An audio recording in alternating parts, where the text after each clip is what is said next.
Hello and welcome to this very special broadcast from Ukraine. We are with the Ukrainian Reserve Forces as they train today, and we'll bring you up to speed with what's happening in this conflict as both sides, the Russian military and the NATO troops deployed in Europe, and of course the Ukrainian military getting ready for what may be an invasion.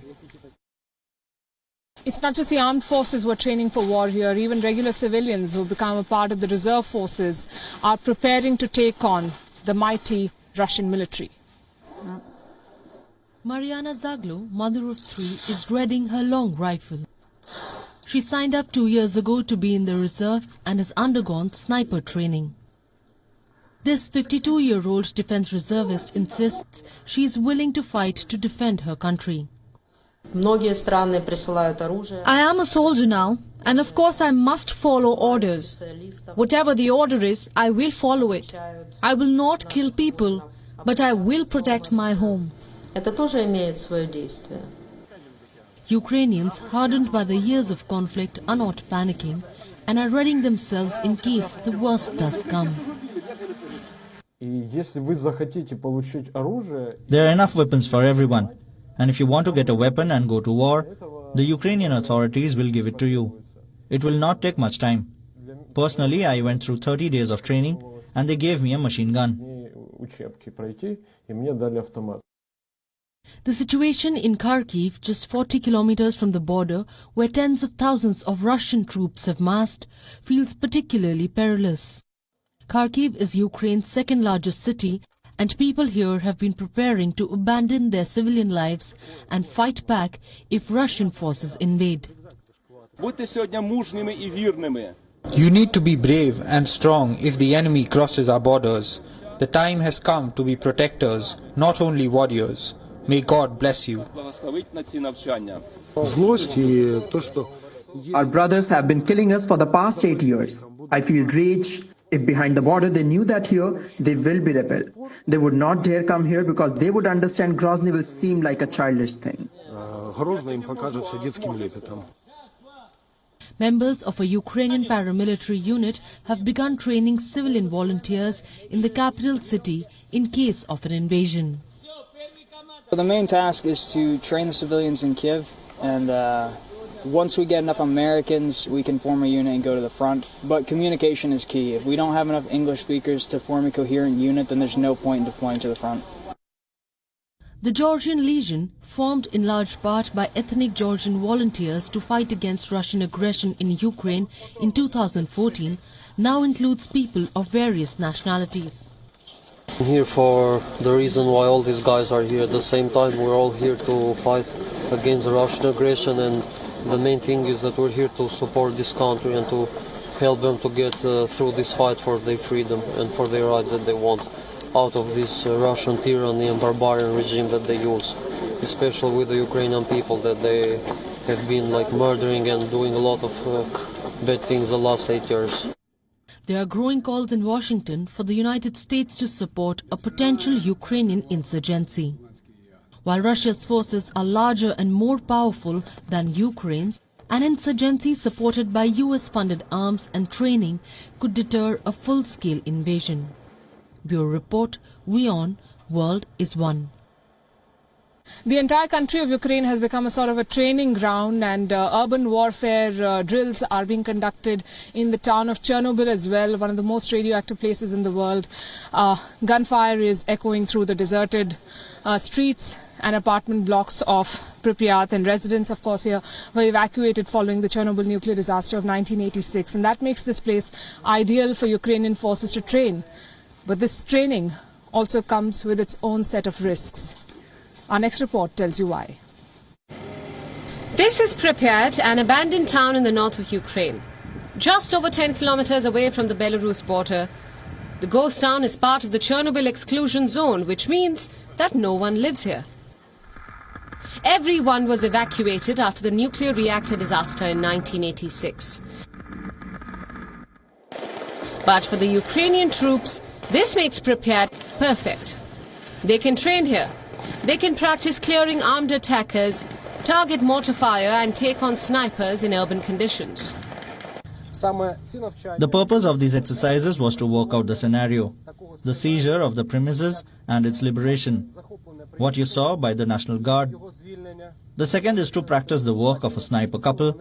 You've seen how it works. But conducting exercises here has its own risks.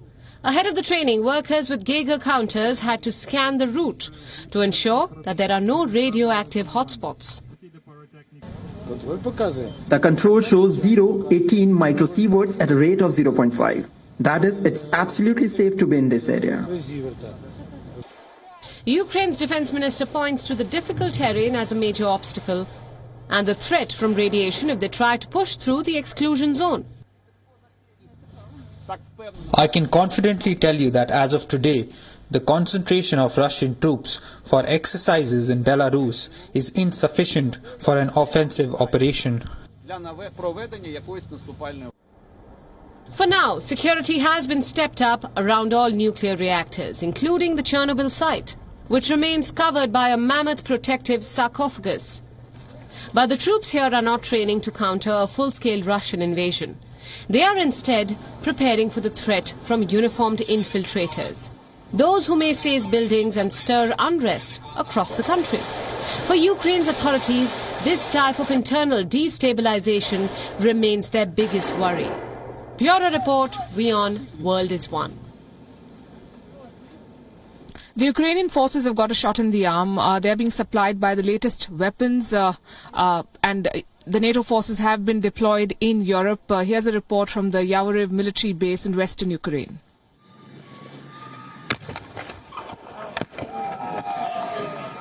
This is the Yavoriv military base in western Ukraine. Ukrainian troops are busy checking these brand new weapons. These anti-tank missiles, launchers and other military hardware have been sent by the United States. Ця зброя дозволить зупинити і bronні об'єкти, їх вразити, і якщо буде бій в урбанізованій місцевості, вона дозволить розбити споруди, за якою буде ховатися ворог.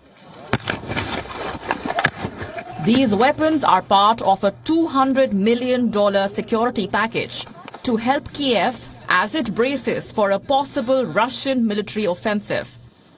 But the ground troops say they need more ammunition. Потрібно більше снарядів, більше пострілів, тобто більше практики. It is great we had the opportunity to train today, but we need to train every day.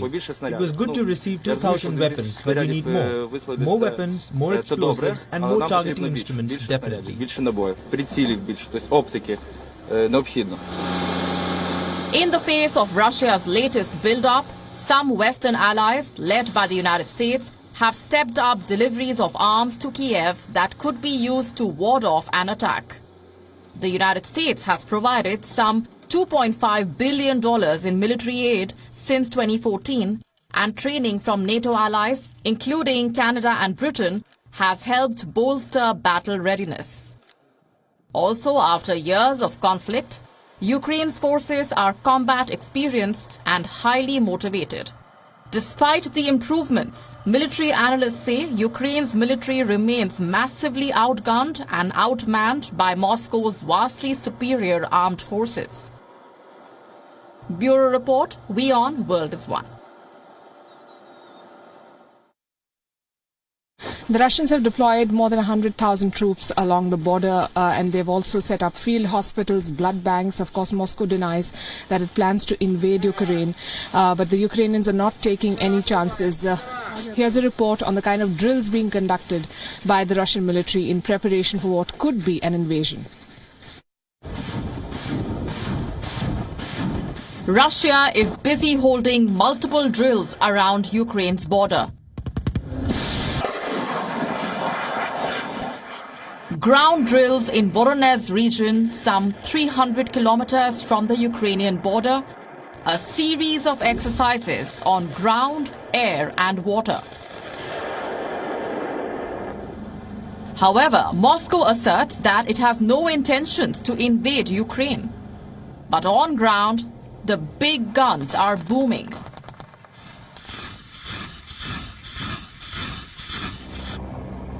These live-fire exercises are held in western Belarus. This is Moscow's biggest deployment to Belarus since the Cold War. The presence of a large Russian force in Belarus has added to Western fears that Russia could be preparing to attack Ukraine on multiple fronts. But Kiev does not believe Russia is capable of mounting an invasion of Ukraine from the territory of Belarus.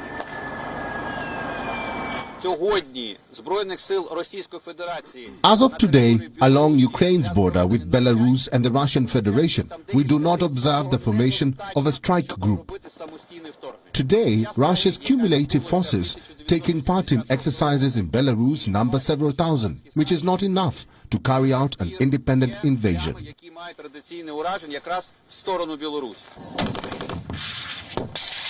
Belarus says the exercises are needed due to military buildups in Ukraine, Poland and the Baltic states. The scale of the deployments and drills points to the ever-increasing alliance between the ex-Soviet neighbors. With the number of troops increasing, the situation remains tense. As world leaders continue to engage in hectic parleys and backroom diplomacy to avert a full-blown crisis. Bureau Report, WION, World is One. Ukraine versus Russia is essentially a David versus Goliath battle. Look at any parameter, there is no comparison. The Ukrainians have 200,000 odd active military personnel. The Russians have more than 900,000. Same with reserve forces. The Russians have more than twice over. Artillery, Ukraine 2,000, Russia 7,500. Armored vehicles, 12,000, 30,000. Tanks, 2,500, 12,400. You look at any parameter, attack aircraft, 98 for Ukraine, 1,500 for the Russians. $6 billion is the defense budget of Ukraine. $61 billion is Russia's defense budget.